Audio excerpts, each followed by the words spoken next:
നമ്മളവിടുന്ന് വാപ്പ മരിച്ചിട്ട് ഒരു കുട്ടിയുള്ള അമ്മ കഷ്ടപ്പെട്ട് മോളെ പോറ്റി വളർത്തി.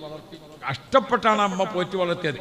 ആ പെണ്ണിനെ 19.5 വയസ്സായിരിക്കുന്ന പെണ്ണിനെ ഒരു ദിവസം കാണാനില്ല. വളരെ വിഷമിച്ച് ഉമ്മ.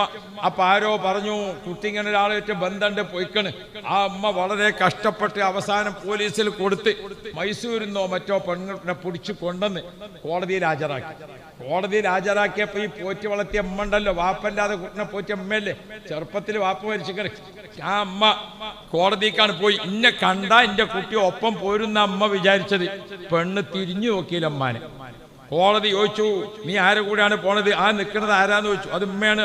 ഉമ്മാന്റെ ഒപ്പം പോണ ചോദിച്ചു. ഇല്ല, ഉമ്മാന്റെ ഒപ്പം പോണില്ല എന്ന് പറഞ്ഞതോടുകൂടെ അമ്മ കോടതിയിൽ ബോധം കെട്ട് വീണ്.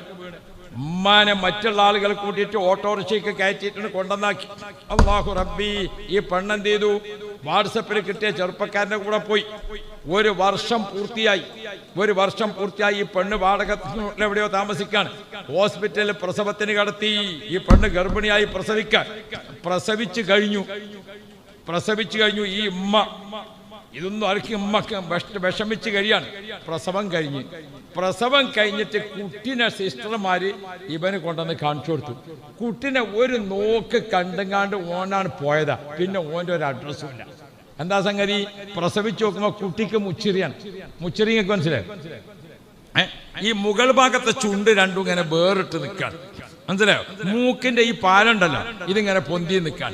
ഈ കുട്ടിന്റെ മുഖം ഇങ്ങനെയാണ് എന്ന് കണ്ടപ്പം അപ്പാണ് പോയതാണ് കുട്ടിന്റെ വാപ്പ. പിന്നെ കുട്ടിനെ ഓനെ എവിടെ ആകെ വളർത്തുള്ള തെളിവെന്താ? ഒരു മൊബൈൽ ഫോണാണ്. 3 ദിവസം ഹോസ്പിറ്റലിൽ നിന്നു. ഹോസ്പിറ്റലിൽ ആരെ വകണ്ടല്ലപ്പോൾ ടാക്സി എടുത്തിട്ട് കോട്ടേഴ്സിൽ എത്തിച്ചു കൊടുത്തു. കോട്ടേഴ്സിൽ ആ പെണ്ണ് പ്രസവിച്ച് കിടക്കുന്ന പെണ്ണ് ശുശ്രൂഷിക്കാൻ ആളില്ല, ഭക്ഷണം കൊടുക്കാൻ ആളില്ല, മരുന്ന് കൊടുക്കാൻ ആളില്ല. കോട്ടേഴ്സിൽ താമസിക്കുന്ന മറ്റ് പാവങ്ങൾ വല്ലപ്പോഴും വല്ലതും കൊടുക്കും. അവസാനം ആ കോട്ടേഴ്സ് നിൽക്കുന്ന സ്ഥലത്തെ മഹല്ല് കമ്മിറ്റി ഇതറിഞ്ഞു. അവരിടപെട്ടു. ആ അഡ്രസ്സും മറ്റുമൊക്കെ ചോദിച്ചിട്ട് ഇപ്പുറത്തെ മഹല്ലത്തിൽ വന്ന് ഉമ്മാൻ്റെ അടുത്ത് വന്നു. ആ അമ്മാനോട് വന്നിട്ട് ഈ പെണ്ണുങ്ങളെ മകളാണോ എന്ന് ചോദിച്ചു. ആന്ന് പറഞ്ഞു.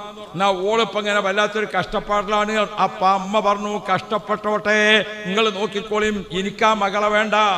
ഞാനോളെ വാപ്പ 1 വയസ്സിൽ മരിച്ചിട്ട് എൻ്റെ കുട്ടിനെ 19.5 വയസ്സ് വരെ ഞാൻ അത്ര കഷ്ടപ്പെട്ട് പോറ്റിയിട്ട് കോടതിയിൽ നിന്ന് ഞാൻ ബോധം കെട്ട് വീണിട്ട് അന്യ ആളുകളാണ് എന്നെ എടുത്തു കൊണ്ടുപോണത്. ആ സമയത്ത് പോലും എൻ്റെ മകൾക്ക് ഉമ്മാന്ന് വിളിക്കാൻ തോന്നാത്ത ആ മകളെ എനിക്ക് വേണ്ട.